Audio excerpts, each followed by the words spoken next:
Right, ladies and gentlemen, welcome to the planning part of the agenda. I'm sorry we're beginning a few minutes late, but we will crack straight on, if we may, with item 11, which is to note the decision of the appeal, which will be dealt with by Mr. Kinsella. Thank you, Chair. Good afternoon, everyone. So this was an appeal against a decision to refuse a certificate of lawful use, which sought the grant of a certificate for the stationing of a mobile home within the residential garden of a property to be used ancillary to the main property.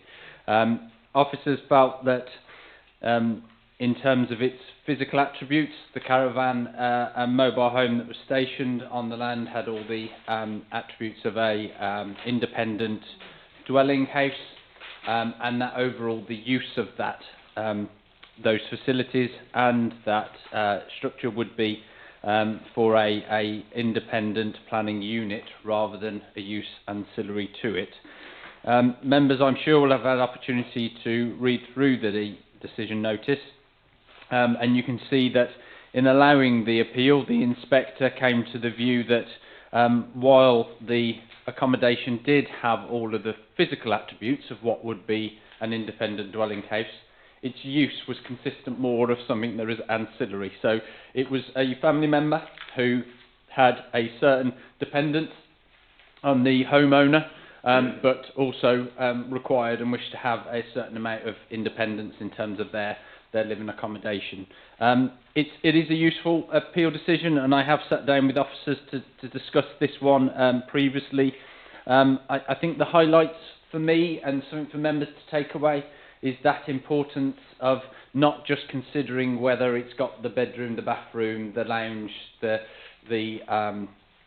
separation from the main house physically, but also to give careful consideration to how it is used and the manner in it is used. Is there a clear link between? Is there a dependence? And I guess the best example I can give is if there is some medical dependency, that can be a reason why we may say it's ancillary, although in other regards it would be an independent dwelling.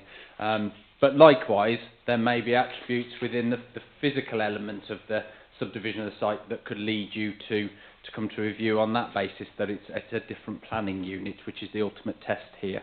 So yes, always disappointing to lose an appeal, but it's certainly a good learning curve and a reminder for us planners and hopefully for members as well. You can see there was also an application for costs that have been made by the appellant. That was dismissed, so no costs were awarded. Thank you, Chair. Thank you very much, Mr. Kinsella. Mr. Petrinos. Can I just clarify? I mean, from reading it, it appears that if the current occupant of the mobile home were to move out, that then enforcement action might then be able to be taken. Yeah, it's always a fact and degree. It's always based on the evidence before you. So you are quite correct. If all of a sudden circumstances changed and there became two sort of families, I guess, that were residing in each of those units, and they were very much being using it as a separate dwelling house, then yes, we can come to a different view in the future. Are there any other members who wish to comment, please? Yes, Dr. Kelly.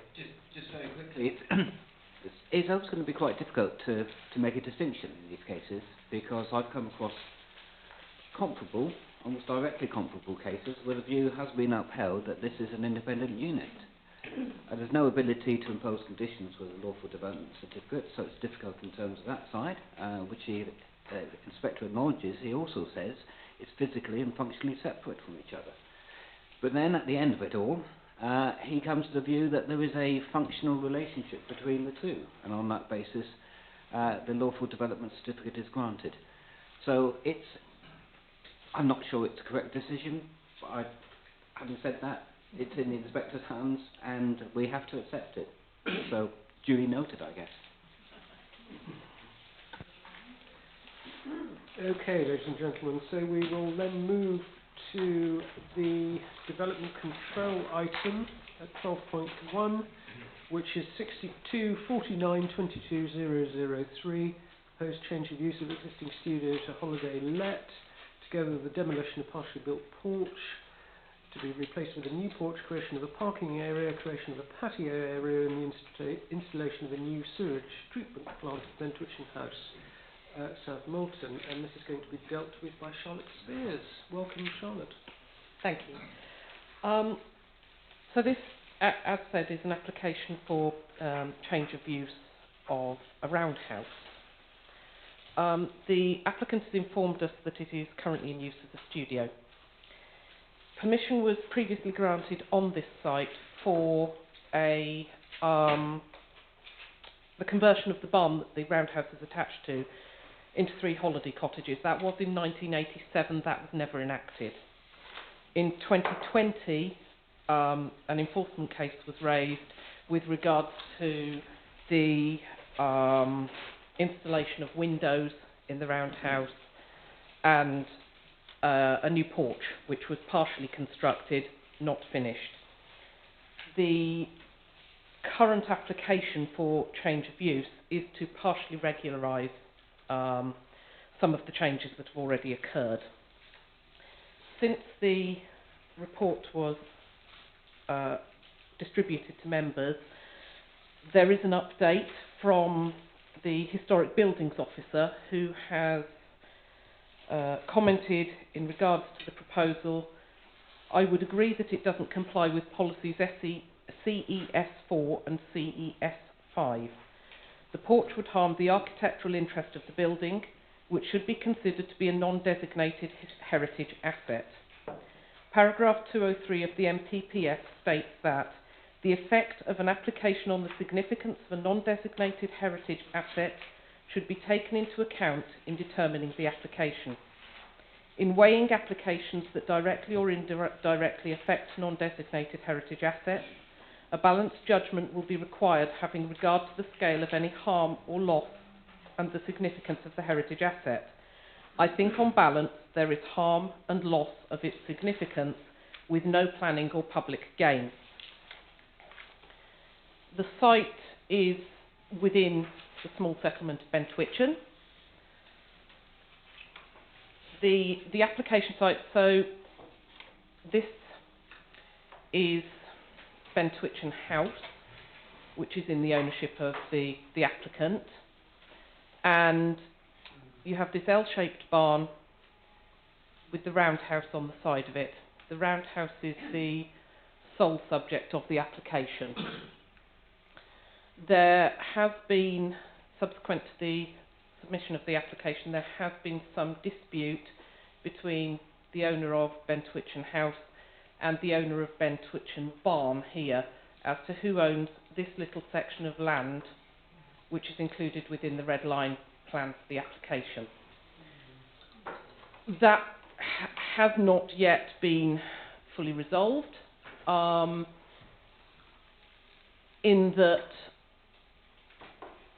as far as we are now aware, that may be in null ownership. It is not clear. We have asked repeatedly for clarification from the applicant as to whether she actually does own this little piece of land.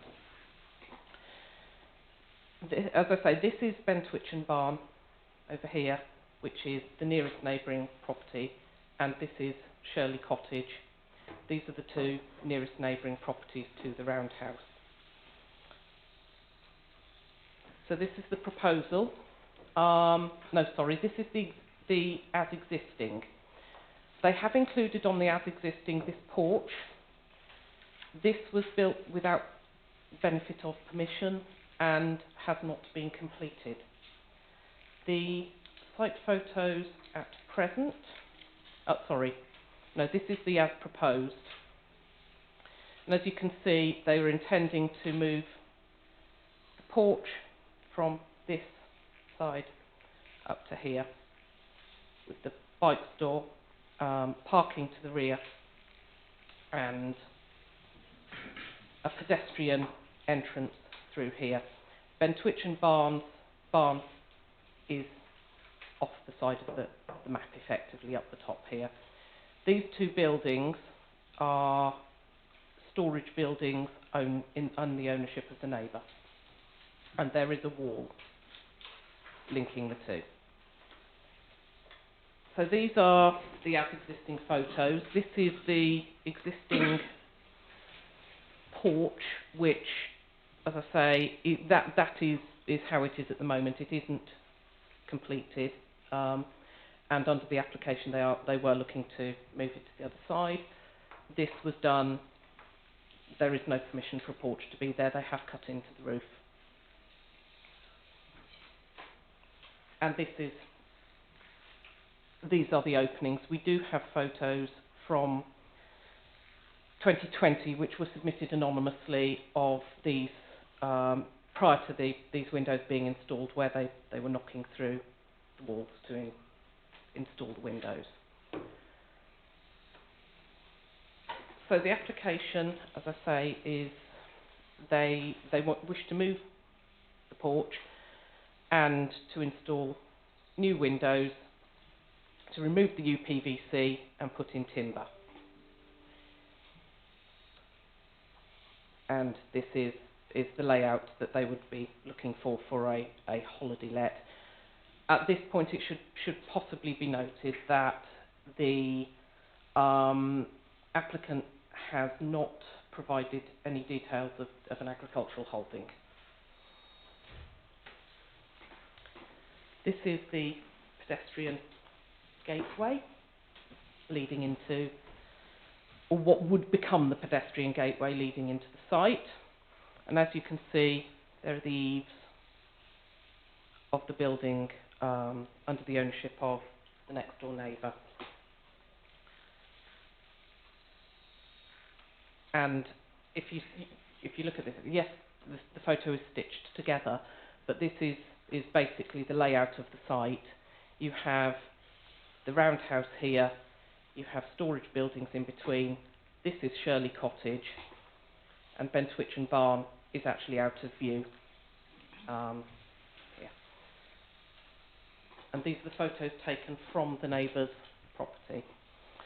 The neighbour at Bentwich Barn is concerned about effect on residential amenity through overlooking. From within his yard, you can just about see the roof of the barn, of the roundhouse. And from the garden of Shirley Cottage, again, you can just about see the roof of the roundhouse there.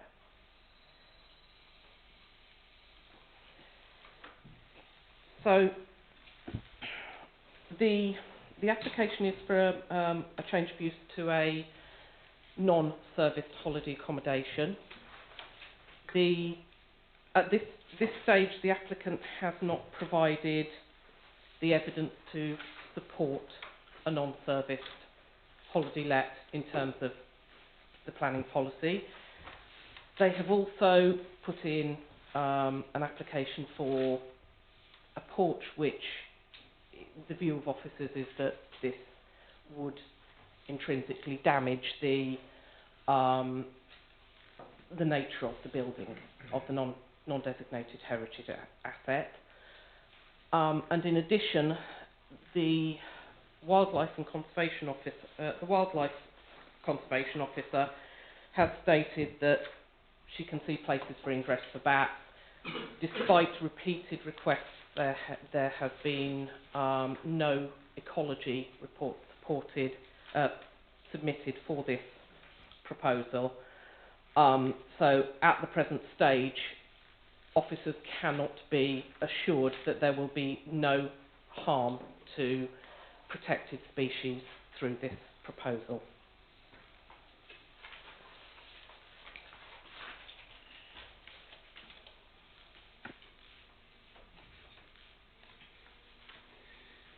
Right, ladies and gentlemen, we have no public speakers, so we are moving straight to member debate. Mr. Petrinos, is that your hand up? Indeed, far away. I was doing that in memory of Vivian. I mean, honestly, I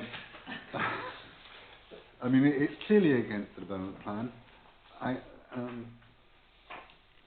I realise that the applicant's previous dislike of planning restrictions isn't a material factor, but nevertheless, because of the planning policies it breaks, I'd like to move the recommendations as printed. Okay, thank you, Mr. Petrinos. Is that seconded? Mr. Robson. Yes, I'll second that. And just one question, which is that because I was interested as to why this came to the committee, and I see that North Moulton Parish Council supported the application. It says here on planning grounds, and I'm just interested to know, particularly the conversation we had earlier, actually, about how the parish councils apparently can bring different insights to this committee. It doesn't list here what those planning grounds are. Do we know what those planning grounds are? But otherwise, yes, I second the proposal. For you, Chair. Thank you. We don't. They didn't elaborate any further, I'm afraid, and so we're unclear. I guess from officer point of view, one of the significant issues, one is around the works to that part of the barn, the roundhouse element. So as decision makers, you will need to almost disregard the works that have happened to date. That's part of an ongoing investigation, and you'll have to think about how it might look, what it would have looked historically. So it wouldn't have had those openings, for example, going around. It would have been quite a solid structure, and you would have had the characteristic slate roof that goes around that adds the character to it. And as officers were concerned about the impact of the proposal as shown, there is a part-built porch there. You sort of have to disregard that. Their proposal is to put a porch on the other side. It does help, I think, a little bit for members to see the photographs of that part-built porch, because it shows the type of structure that might be there, and I appreciate it might not be exactly the same, but it gives you an idea of how it might sort of break up some of those lines. And probably also, very importantly, is the relationship with the neighbour. So we have received objections from the neighbour about loss of privacy. And then the ability for the occupiers of the holiday let to potentially be able to look over to their property. So while it didn't form a reason for refusal as part of your officer recommendation, we know that the neighbour is particularly concerned around that, and that's why we're showing some of the photographs you can see on the screen there to sort of show that relationship, so hopefully you get an understanding of the potential impact. I hope that helps a little bit. Thank you. Mr. Cravis. Actually, first, mine was a question, really, if I can. Just, we talked about the non-designated heritage asset, and I just wondered how that has occurred. Has that occurred afterwards, before, or is that on a list of, is it South West Heritage Trust, or how did it, because there's that strange thing with, it's happened to me in a ward issue with an application somewhere once. So as part of that process, officers can sort of come to that view. So you will have heard the comments of the historic buildings officer, who would have sort of said, actually, in my view, that this has some historic merit, and just because it's not designated doesn't mean that we can't give it some value. And so at an officer level in this instance, unless Charlotte corrects me on that, I think we've just come to a view that because of the form, because of the character, and because of its general characteristics, that we consider it to be a non-designated heritage asset. I don't know if it's on the register, if I'm honest. We would still consider it as such. Yeah, thank you. I mean, I tend to, it was interesting when I first read the report. I thought, well, the holiday lets, then I read the policies a bit better, and I thought, well, that's interesting policies as well. And actually, I think, because obviously you got, I presume it is was a redundant building in a settlement, I suppose, if you call it that, settlement as such. And therefore, have we got an economic use for this? And obviously, you're looking at holiday lets, and you could argue that actually, the more holiday lets like this we have, the less people are turning cottages without us knowing into second homes and holiday cottages as well. So it provides a bit of demand there, and how that falls into the policies. However, based on the application in front of us, and I think there's probably work to be done here. Not with the applicants, I'm stumbling a bit, but judging by the application in front of me, what they're proposing, I'm minded to agree with the recommendation. And what I would like to ask as well was, you showed a picture of the roundhouse and the self-catering accommodation in there, but then we've got 3 units, haven't we? So were there any further information given on those? Before, obviously... I think Charlotte touched on it in the presentation where she talked about the planning history shows the conversion of the barns to free holiday cottages, but that was never implemented. So they're just redundant historic stone buildings, and then the current owners have come forward to try and convert a part of that agricultural building into a holiday let. Steve Absolute. Thank you, Chairman. I'm still a little bit interested in the parish council's planning reasons for supporting it, and are you telling us that those planning reasons were sufficient to push you from a feeling of refusal to a balanced position? I mean, I can sort of see this coming. If it came in the right way, we might well have been supporting as a reuse of a redundant building in the countryside type of process, but I'm not sort of minded to support it in this particular way. I don't think it's come in the wrong way. I think we turn it down and let it come back if it's going to. So the principal matter, and I guess the principal policy, is RTD4, which is non-service accommodation, and that talks about proposals for change of use or conversion of buildings to non-service accommodation will be permitted where they create additional units on an existing self-catering complex. Well, we've already established it doesn't. There isn't any. Yeah, accord with safeguarding serviced accommodation, so your hotels, B&Bs, it's not doing that. Reuses a redundant building associated with the hotel or guest house premises, it doesn't do that. Or relates to diversification of a rural land-based business where the building is well related to existing group of buildings, and we haven't got any evidence of that. And it's that final one, if they were to be able to provide evidence, we might be able to work with them, but as has been alluded to in the discussion, it would be a different scheme to what we've got here in your officer's view. Thank you. Thank you, Chairman. I think that's absolutely right. I will tell you that the new clerk at North Malton is a breath of fresh air. He's professional. He's telling them to behave, and this is how you must do it. So that's why we're getting a more professional approach, I think. To be welcome. Thank you. Indeed. Although to be fair, North Malton have always been very proactive in my. Very proactive. In my view. Noisy, I might call well, indeed, but nevertheless a very active parish council, and certainly ones where you would not take their views lightly. Dr. Kelly.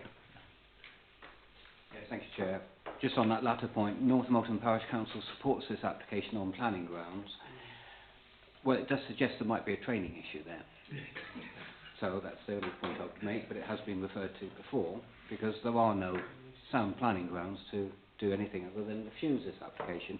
And this application actually does give the impression of being fairly hastily prepared. It could have been a little bit more thorough. And I think in terms of the merits of the application, there's just one point, if I may. One of the reasons refers to the absence of an ecology report. Now, in my experience, this application should not have been validated without an ecology report, because we could find ourselves in a situation where the application perhaps could be approved, and it would then be approved without any idea about the ecological value. So it's just a point about the validation procedures. Okay, and you might want to come back on that hypothetical point anyway, hopefully. But yes, in terms of the planning policies, it's clearly contrary to the policies. They've been well set out, and I see no reason why we should depart from that. So I'd go along with the resolution to refuse the application and support the officer's recommendation. Thank you, Dr. Kelly. I wonder if I could just ask Mr. Consent for it, please.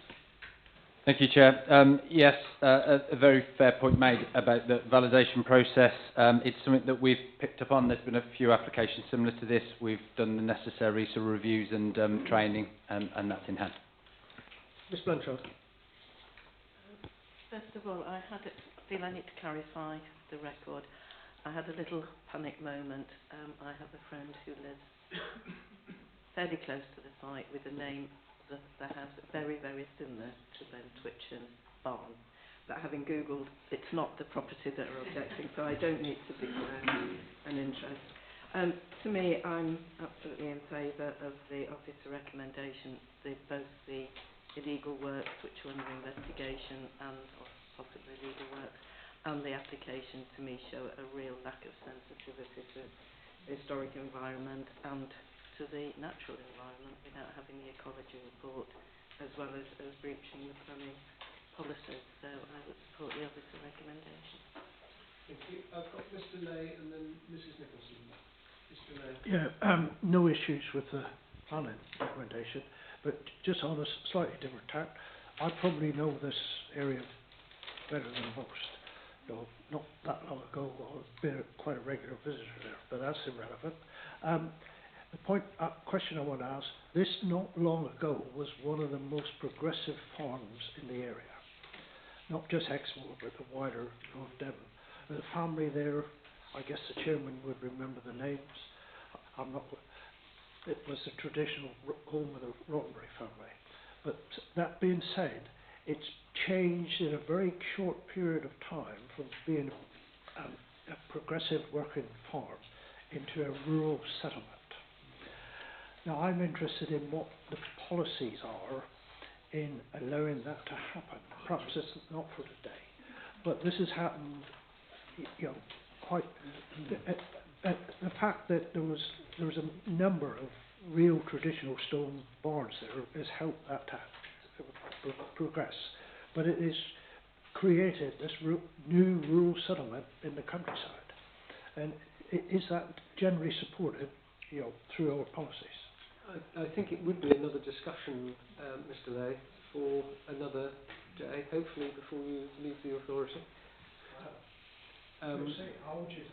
But there are wider policy issues there, and I think this might be an interesting one for a broader discussion, but probably not in relation to this application. The point I was trying to make, if it's happened here, It'll happen in other places. is there anything to stop it happening, you know, widespread? Thank you very much. Tide of the times. Mrs. Nicholson. First of all, I absolutely support the officer recommendation. One. Two, I think there are wider questions. It's not only the question of whether it becomes a rural settlement or not, but if we value buildings like that, which I think we do and should, we need to find an economic use for them. And we need to make sure, as we think about our arrangements, that we can find ways which make it economic to not let them just fall down. Another one, not all roundhouses were solid walls. Some of them had lots of openings. They are different. And the fourth one is, I am so sad about what's been done to that, because they can be done so that they look, I mean, just how can they have done that to it? And Mr. Chairman, you will know, and one or two other people will know, that very, very slowly outside the park I've been putting back a roundhouse and converting it. But I have not done that kind of thing to it. And just awful. And the last thing I want to say is, I think that if the photographs that we've got are right and are not taken from a particular angle to make it look the way, and I don't believe for a second they are, then I think the overlooking questions are nonsense. But that does not actually say anything about the rightness of the officer recommendation, which is absolutely right. Thank you. I don't see any other members wishing to speak. It's been proposed by Mr. Petrinos and seconded by Mr. Olsen that we should accept the officer's recommendation of refusal. May I see all those in favour of refusal, please? That is nem con. Thank you very much. Good. Thank you. Noting the point also about the need for a refresh of Parish and Town Council training, we will move to item 13, which is application decisions delegated to the Chief Executive. Of course, a bumper crop this month because of not having a meeting last month to receive them. So I think we'll take them in two batches if we may, and start with edited highlights from Mr. Kinsella on the first lot. Thank you, Chair. So, as you correctly say, there's a couple of months' worth. I will just give some headlines across both of the batches, if I may. So, there was 66 decisions in total, with only 9 that sort of weren't positive decisions, so about 87%, which is very encouraging. Looking at the first few pages, you can see that there is little in the way of refusals or withdrawals, and I know members' attention is normally drawn to them. I don't know how far you want me to go, to be honest, Chair. There's page 6, where there is a withdrawal of an application at Exmoor. It was a householder application for a single extension, the one at the very top there. And it was withdrawn basically because they had failed to submit an ecology survey, going back to the comments that were made earlier.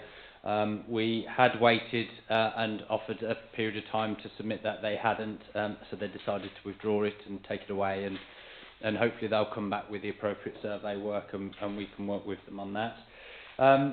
Probably the most significant on page 6 and 7 is the withdrawal of the Linton to Barnstable Railway applications. That was withdrawn on the basis that their existing planning permissions, members will recall that they submitted a section 73 to vary conditions. The original planning permissions expired on the 7th of March 2023, and it was clear that we weren't going to be making any decisions, so they have withdrawn that application, and they, I assume at some point, will want to talk to us again. Page 8, there is a couple of decisions I want to draw members' attention to, I think disappointing decisions actually. The first one being Exmoor Stores, the second one on page 8. That application was withdrawn. The proposal was for 2 affordable rentable homes for local people. Unfortunately, we got all the way to the point in which we were all ready to sign the Section 106, and unfortunately the cost of living meant that the applicant was concerned about the build costs associated with it, and didn't feel that they can continue as it was proposed. Just to let members know, we have tried and are trying to reach out to them to sort of see what options there are to make that scheme come forward. The Rural Housing Enabler is also in contact with them to sort of say if he can be of any assistance. We'd like to talk to him about it, so we're trying to be positive and proactive to see if we can bring that one back. And then the final one on page 8, the Hedio Shoot Lodge, again is unfortunate. Again, we got to the point where we were able to support that application. We were awaiting final signature of Section 106, and then it was announced that they were not prepared to sign that Section 106 any longer. I assume it was due to circumstances that had changed. Without the Section 106, clearly we were not able to support that application because we weren't able to secure the affordable element, and that was unfortunately refused. But the door is always open for them to come and talk to us again, should they wish. The page... Do you want to leave those and we'll go up to that? Yes, of course. Right, so we'll go up to that point. So if members have got any questions, and I know some members have, particularly on the last item. Is there anything on page 1 that anybody would like to query or reference?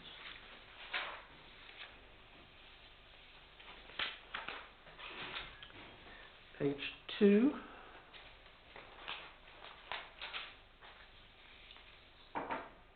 With Graham at the bottom. Not quite sure what just got Graham. Anything on page 2?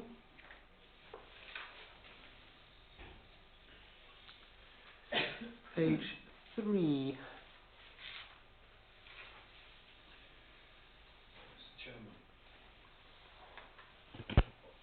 Concerning items on page 3 and on page 4, these are all applications where they say they've complied with conditions. This is relating to the Linton and Barnstable Railway, and I know that there are people in my parish who want assurances that these conditions, having been approved, will not affect any future planning application by the railway should one emerge. Okay, thank you, Chair. Clearly, we can only determine proposals or details that are put in front of us at any given time. We don't know what the future plans are with that site and how it may come forward. But when and if it does, then they will be considered on their merits, and information is appropriate at that time. There could be change in legislation, there could be change in guidance, which would almost render the work that we're doing in terms of the discharge to be irrelevant to it. But we have been asked to determine those applications, and it feels right for us to do so. Thank you.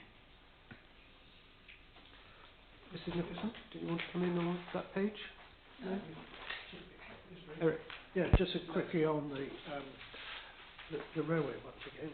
First of all, I can't recall it being done elsewhere so quick. If my memory serves me right, the planning committee approval for this was the 6th of March, and yet the decision notice was issued on the 7th. Now, I've never known that before. So somebody, I think it was before Dean's Day, yeah. So somebody was quick off the mark there. But I'm trying to, I don't know if, I can't understand the logic of why they paid these application fees. There's a list of them here on pages, was it 3 and 4, knowing that the thing was going to expire within a matter of weeks from that point, and knowing that it would never be started. Don't seem at all logical. So a lot of the applications to discharge the conditions, they're quite old applications, and that's not because of we haven't determined them, but because of we were having discussions during the lifetime of the previous application.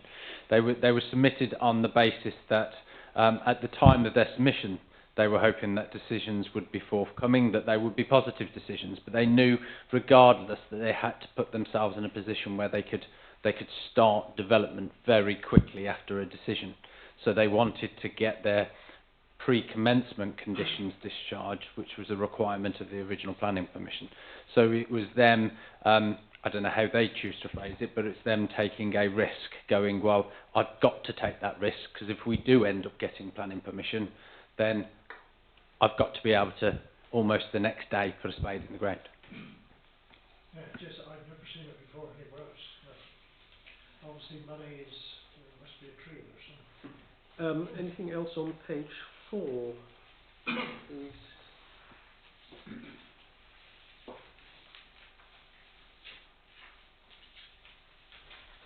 5.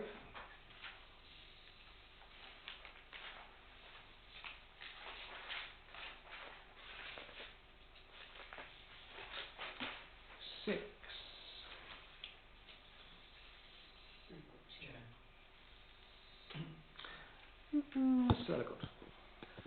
The first one,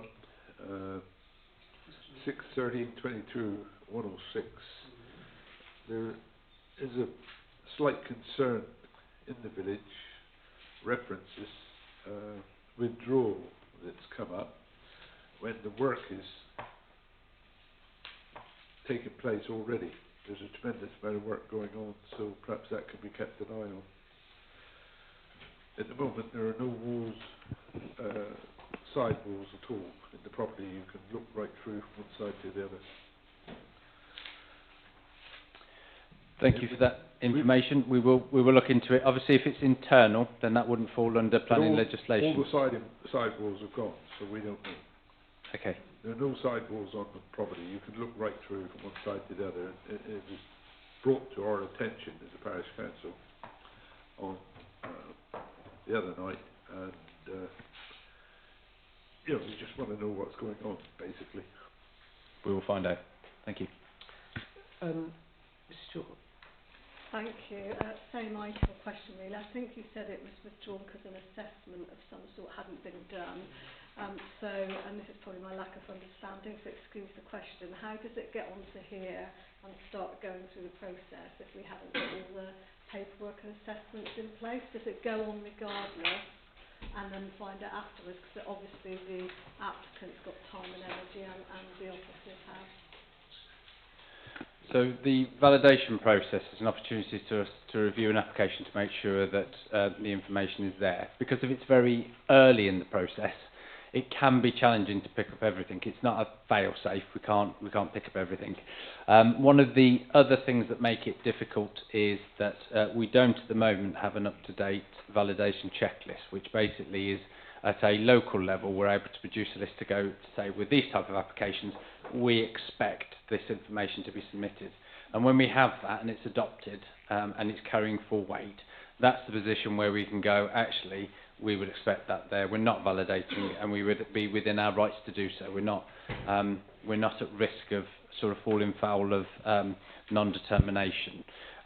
Having said that, as I said earlier, it has been an issue that we've identified in our validation process, and I've been working with the team to ensure it doesn't happen going forward. And I'm now much more confident that we're picking up those things and asking for a validation stage, even if we then subsequently get a refusal to submit it. We're then highlighting that issue to officers early, and we're getting decision out quickly and more quickly because of it. So you're working on your crib list then, and that's something you'll see coming forward, is it? It's certainly a priority of mine. I have to say it's slightly with a smile on my face, because I've been saying for a very long time it's a priority, and it's just been resourcing and staffing issues that we've historically had. We've now got a new set team, which is really positive, and they're all working extremely hard to deal with backlogs that we've got, to look to address matters around sort of design guides and the introduction of biodiversity net gain. And as part of that list, there's also the local validation list that I think everybody within this organisation says is really important for us to be able to get robust information in as early as we can and make for better, more timely decisions. Right, page 7. And page 8, Mrs Nicholson, you had a question. Yes, inevitably I looked at the refused one, and I had to dig back and saw that the problem was getting the signing of the Section 106. But why did it take us 2 months short of 4 years to get to that point? I don't really have a full answer for you around the timing.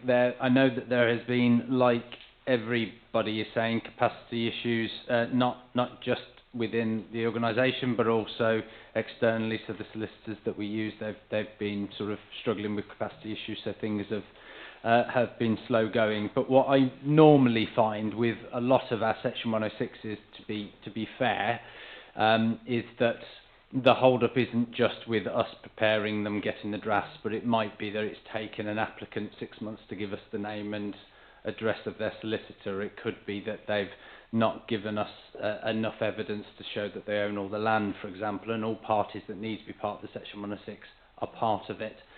Sometimes it can be as simple as their solicitors are pushed as well, and it's taken them 6, 7, 8 months to review a Section 106 agreement to come back to us. So I think it's an element of lots of things, and we're looking at ways that we can try and speed up that process, because I do appreciate having, Section 106 is at the moment taking probably about 12 months. We want to try and get that sped up and a much quicker and streamlined decision making. May I just come back? I'm really grateful, particularly for your last words, because while I appreciate other people hold things up, I am, particularly at a time when bill costs are going up so dramatically, every week of delay that we, by our actions, can avoid, help, and given that Section 106s are almost always about affordable local needs housing, every week we can avoid a delay actually will help people get housed. Okay. Mr. O'Connor. Yes, 6/13/21/109, the withdrawal of that application. It is very much what's going on at the moment, being actively involved in trying to get affordable housing on Exmoor. It's something that is coming up in conversation all the time, that affordable housing, you just cannot afford to build it for the amount of rent that you can obtain from it, or a sensible rent, shall we say, for affordable. The applicant on this particular is a very, very wealthy man, but he is wealthy because he looks at the eligibility or the facts, the cost of doing it, and we've been in discussions with him as a parish council about trying to progress this, but the figures just don't add up. Although he already owns the site for those affordable homes, there is a certain amount of cost involved in demolition of the buildings that are there at the moment. But although he owns it, the cost of building affordable accommodation just doesn't add up. It's no good at all. And I don't know how we're going to get over that, not just on this application, but across Exmoor. It's something that, even if you're given the land, the cost of building a house, and then let it out for affordable, it just doesn't add up. It's a horrible situation to be in. And I can see the younger generation, the people that we need to keep here on Exmoor, to work and keep the schools viable, just won't be here. The average age of the population on Exmoor is going up and up and up and up. The youngsters can't afford to be here, so they're all leaving, so we don't get the children for the schools, doesn't support the shops and everywhere else, and it concerns me a great deal as to what's going to happen in the future. Thank you, Chair. I completely agree in terms of the concern, in terms of the cost of development, and especially with a scheme like this where you're converting an existing building. Actually, the costs are actually even more because of the very nature of the construction. So that's why we've been sort of talking to them a little bit about some of the options in planning terms. You know, whether they look to, and the policy allows for them, subject to viability, to be able to sort of have one of them as a principal residence, for example, and that might be a way of them being able to achieve some value in the principal residence that allows for the provision of one. So while I know in real terms it means, compared to what's been proposed, you lose an affordable unit, you're actually enabling the gaining of one, I would suggest, rather than the loss of two. Now, obviously, that I don't know the figures associated with it, so it might still not be sufficient. But we have done, and will continue to try and see if there are some solutions around that. Thank you. Okay, so we'll move on to the second batch of delegated decisions. That's beginning on page 9. Thank you, Chair. There's, I think, only one I want to draw members' attention to, and that's the withdrawn application for the Winstitch Cross application for prior notification for the erection of a 20-metre high lattice tower. This was withdrawn because of officers had concern. We were minded to request that prior approval was submitted, and then we were going to refuse that application. We were concerned with its site and its prominence as you leave Simmonsbath and the detrimental impact that would have. We are working with the agent to see if there are alternative sites to be explored and different ways of providing that facility and that service within that area of the park, and we will continue to do what we can. Thank you. Just on that, Mr. Kinsella, it might be helpful if at some stage you could give us a brief update on the works across the park for the installation of masts, because there are a number of projects that are ongoing, some which have been completed and some which haven't for the Home Office, other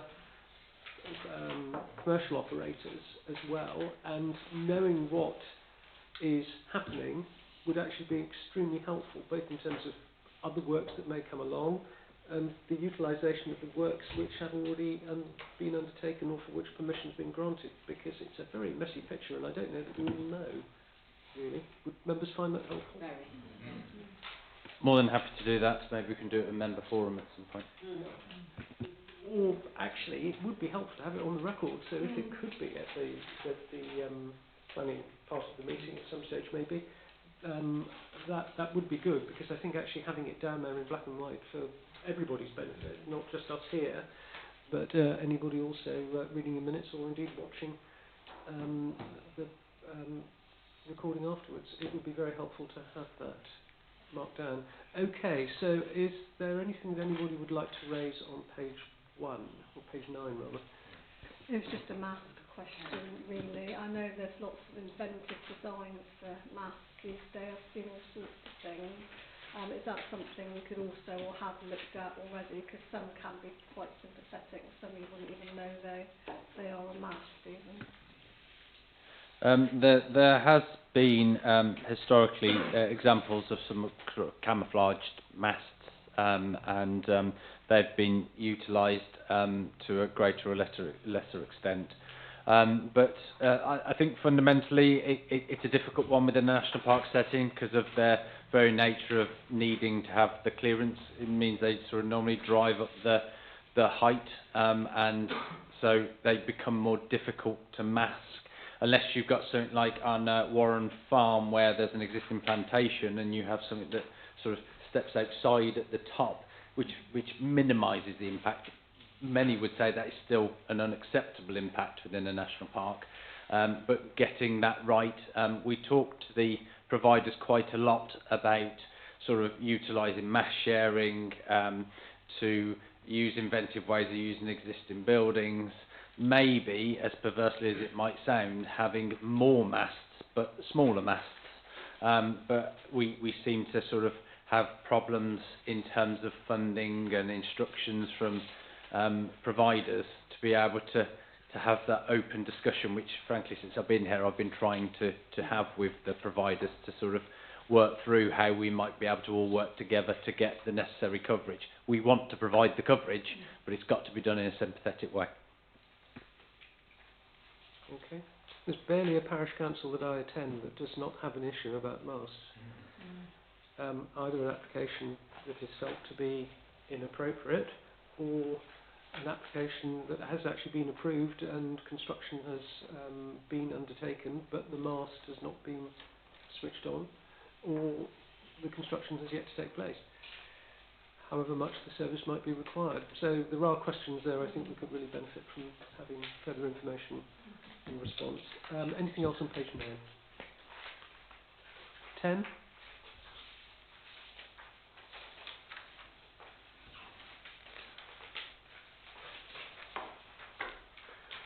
And 11. Yes, Mr. Graves. Thank you. On the previous topic, dare I say that Elon Musk will probably have Starlink sorted out before we have our map sorted out in Exmoor. That's not having a go at anything with regard to planning or the operators. I'm sure if there was a will, there was a way. It was actually on the very last item where it was, getting old.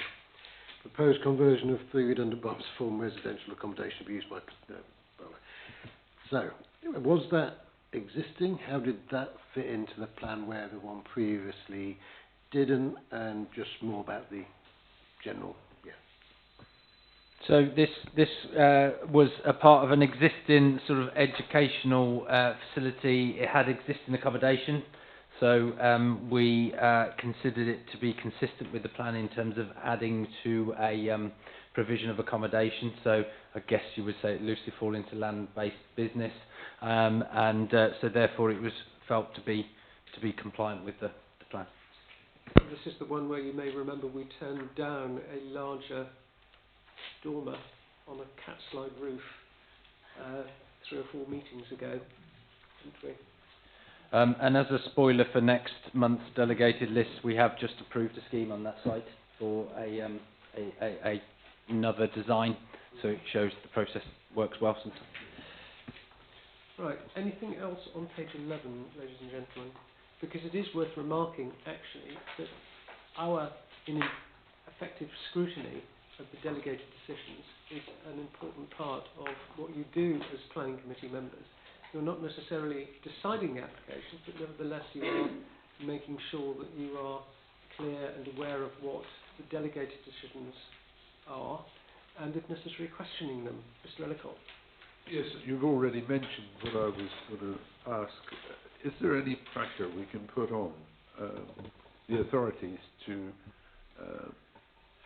make the mast down at Winsford active? The parish council and the people of Winsford are very disappointed. They put pressure on everybody to approve that mast down at Winsford. There was great urgency in getting it put up. It's put up, it's all connected, all the bits and pieces are there, but it hasn't been physically switched on. Same for Withypool and same for other communities. But I think it's not one that we can really deal with now. It's not really part of our agenda. But the point has been taken, and Mr Kinsella will prepare a broader report for us about the whole picture of masts across the park for a future meeting, hopefully soon. Right. If there's nothing else on that, then, ladies and gentlemen, I will say that we have finished the planning part of the agenda, but we haven't finished the rest. So I'm going to hand back to the Deputy Chair of the Authority to take us through the next bit. Certainly, yes. But let's make it 25 to.